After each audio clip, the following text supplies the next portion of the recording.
Imagine you had a personal search assistant who could not only track down answers in a fraction of a second, but could break down complex topics, offer personalized recommendations, and even do your work for you. It's a scenario you might not have to imagine for too long because Microsoft, through ChatGPT, are working to make it a reality as soon as possible. Search engines haven't changed much since their debut nearly 3 decades ago. Sure, they're more efficient, but for the most part, they still function the same way. You enter your query into a text box, hit enter, and then scroll through a list of hyperlinks with websites that hopefully host the answers to your questions. Most of the time this is fine, but often, finding the information you need can be a rather difficult experience. Google has improved its search engine to produce instant answers to basic questions like, what is the capital of France? But for more complex topics, you still have to sift through multiple websites to find what you're looking for. This is what ChatGPT is trying to change. In case you've somehow avoided the internet over the last few months and don't know what ChatGPT is, it's a hyper-advanced chatbot created by the artificial intelligence research laboratory OpenAI, capable of having realistic human-like conversations. It's a type of artificial intelligence known as a large language model, or LLM. Programs like these have actually existed for a long time, dating all the way back to the mid-1960s, although these earlier versions were nowhere near as sophisticated. They used rigid, pre-programmed formulas that created an illusion of genuine communication, but were severely limited in their range of possible responses. What sets ChatGPT apart is its ability to hold fluid, free-flowing dialogues with its users. It can successfully navigate the non-linear speech patterns of everyday conversation, ask follow-up questions, reject inappropriate requests, and even admit when it's made a mistake and correct itself. Essentially, ChatGPT is an incredibly sophisticated autocomplete system, predicting which words should follow which in a given sentence. There's no coded set of facts it's drawing from, it's simply trained to create the most plausible sounding response. Just a month after becoming available to the public, ChatGPT exceeded 100 million monthly users, a faster rate of adoption than any other piece of tech that has ever existed. Worldwide, people are using it to write articles, double-check software code, respond to emails, and even prepare their tax returns. For all the amazing things it's done though, ChatGPT hasn't been without controversy. One of the scariest things about the rise of AI is that a lot of people are sadly going to lose their jobs. ChatGPT itself told me that jobs like data entry clerks, bank tellers, and assembly line workers are at risk of being taken over by automation. In light of this, it has become more important than ever to learn high skills that cannot be easily automated out of existence.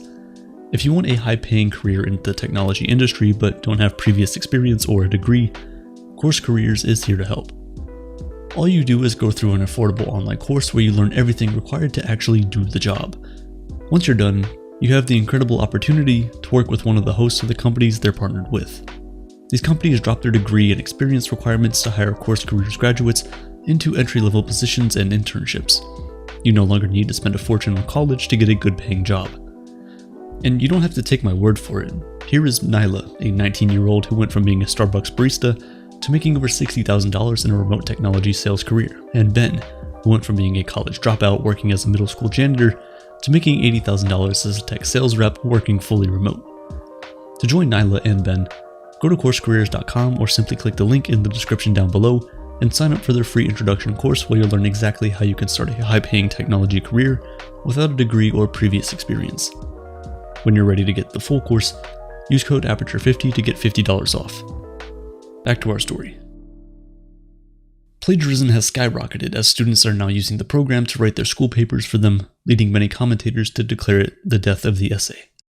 In another somewhat ironic twist, the popular science fiction magazine Clarkesworld was forced to close its open submissions after being flooded with a wave of AI-generated short stories.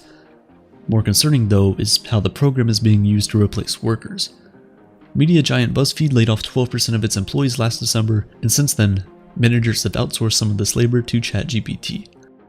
BuzzFeed CEO Jonah Peretti has stated that going forward, AI will play a larger role in the company's operations, and they're not the only ones.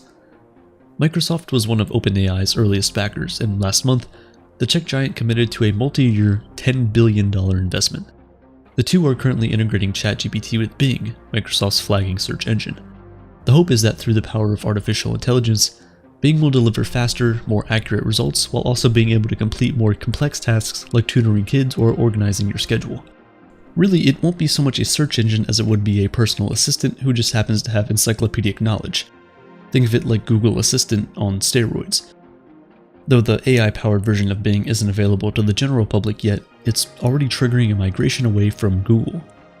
In response, Google executives recently declared a code red corporate emergency, prompting them to rush their own AI search engine to market. Google's AI assistant is named Bard, and it's actually been in development for years. Unfortunately, it isn't quite ready to meet the public just yet. At its much anticipated demo back in February, the AI made several faux pas, including incorrectly attributing the recently launched James Webb Telescope with taking the first photos of a planet outside our solar system. That feat was actually accomplished by the European Southern Observatory's Very Large Telescope all the way back in 2004. The gaffe cost Google $100 billion in market value and has since prompted the company to open up the system to wider testing.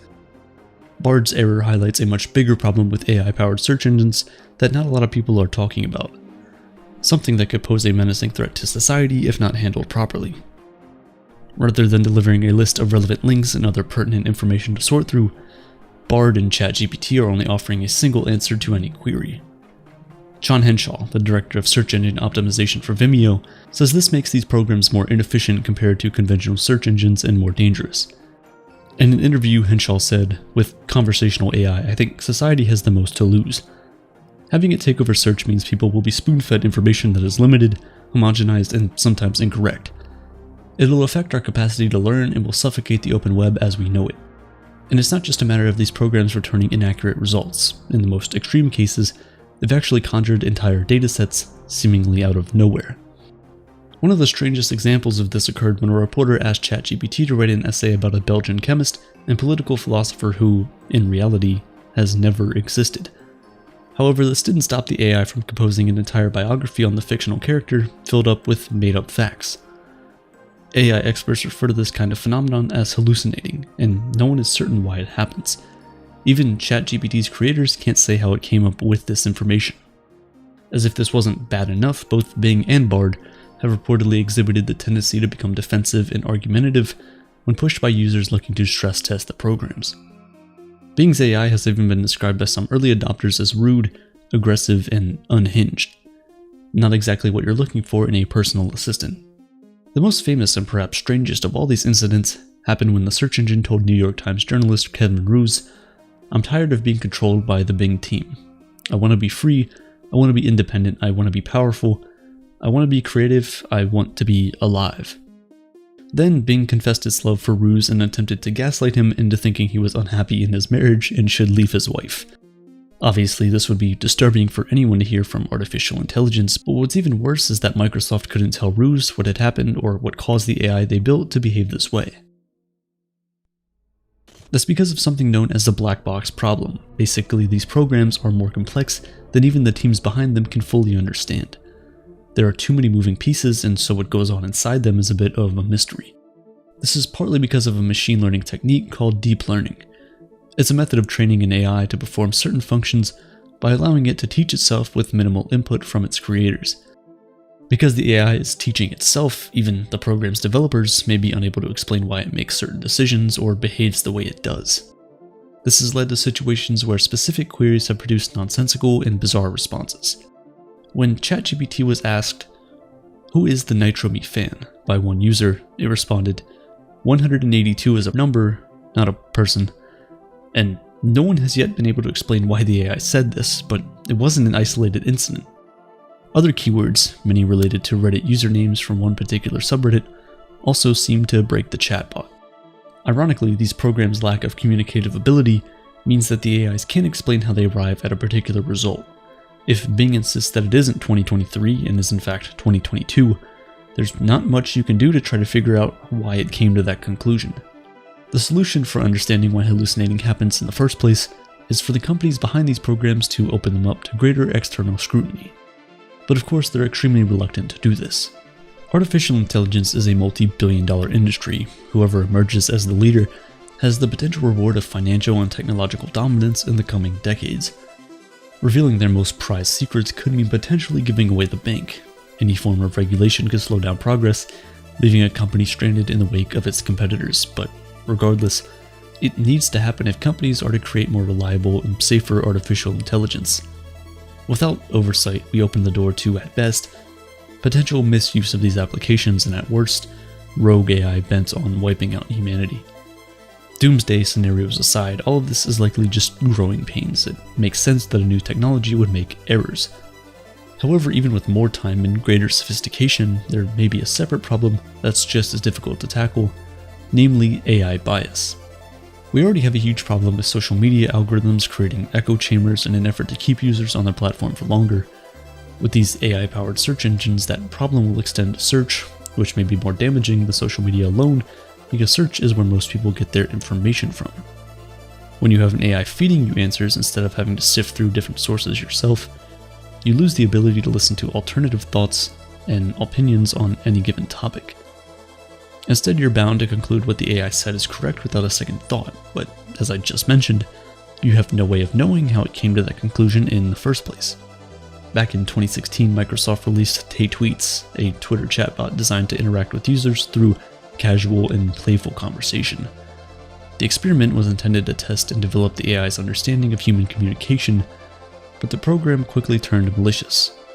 In less than 24 hours, Tay went from tweeting about how stoked she was to meet people to making numerous racist, sexist, and anti-Semitic comments. Needless to say, Microsoft immediately suspended the account. Tay is an example of a rampant problem with deep learning and artificial intelligence. AI systems only know what they're trained on, and when they're fed information from the internet, they can quickly become toxic. Even with more curated datasets, developers are still likely to transfer their subconscious biases into their programs. That's why, when users enter words like executive and CEO into image-generating programs, many AIs will produce pictures of white men exclusively.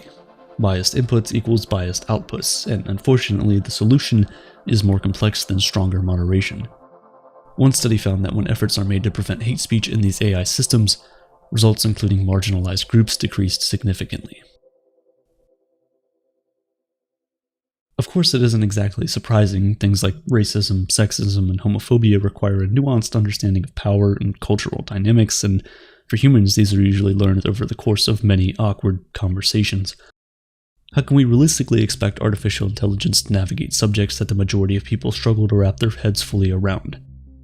In reality, this entire conversation around AI-powered search engines could be irrelevant in a few months. There's no guarantee that ChatGPT or Bard will revolutionize the way we find and digest information. Previous attempts like Wolfram Alpha, an equation-solving engine from 2009, failed to provide the desired results, ending up just as a blip in history of the internet rather than the Google killer it was declared to be.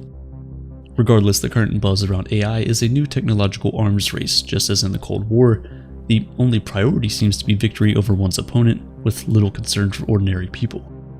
It's worth asking ourselves, is artificial intelligence for us or for the companies that create it? As Microsoft and Google race to improve their platforms and rake in future profits, safety concerns are being left by the wayside. It's reminiscent of big tech's greatest sin: social media. We've seen how Facebook has been used to manipulate elections and how Instagram bears considerable responsibility for creating an image and mental health crisis among young people, but these missteps seem to have done nothing to rein in Silicon Valley's ambitions. The aim of many of these companies is to create the world's first artificial general intelligence, or AGI, a program that is utterly indistinguishable from human intelligence. So intelligent that, faced with an unfamiliar task, it could figure out a solution. Think Mr. Data from Star Trek. The rush for AGI has alarmed many experts who fear that without proper guidance and oversight, these programs could be an existential threat for the future of humanity. So, how do we avoid this? How do we prevent the future from becoming a science fiction nightmare? In his introduction to the 2022 short story collection Terraform, journalist and science fiction author Cory Doctorow argues that we should look to an unlikely source for inspiration: the Luddites. The Luddites were a movement of English textile workers in the 19th century who attacked and smashed new industrial machinery. They've become synonymous with technophobia, but this isn't the full story. The Luddites weren't actually anti-technology. The mechanized looms introduced during the Industrial Revolution meant that weavers could produce more fabric faster and at a lower cost, while doing so more safely, and if implemented correctly, this could have meant reducing employee hours without reducing pay. Instead, factory owners chose to cut wages, using the machines to replace workers outright. As you can imagine, this only profited the few at the top instead of making the life of the common man better. There was widespread unemployment among weavers, and millions of farmers were forced off their ancestral land, replaced by sheep farms operated by the factory owners. The Luddites were not opposed to new technology, they were opposed to the way the technology was being used to exploit ordinary people while enriching the elite. Sound familiar? Humanity is standing on the precipice of another technological revolution, one that's unlike anything the world has ever seen. In the coming decades, artificial intelligence won't be able to just find you quick search results on the web. It'll be capable of outperforming people, potentially replacing entire industries worth of labor. But this isn't a foregone conclusion, and there's still time to change our direction. We need to exercise an unprecedented level of creativity and reimagine what's possible in order to create a future for ourselves where technology is used for the betterment of all, rather than just a handful of CEOs. And if we can do this, we can create a more equitable world, one that would make the Luddites proud. For now, most of us will still do all of our searches on Google, and while it's certainly no ChatGPT, there were thousands of interesting queries and answers in 2022. Watch the video on the screen next to find out the answers to the most Google questions in 2022.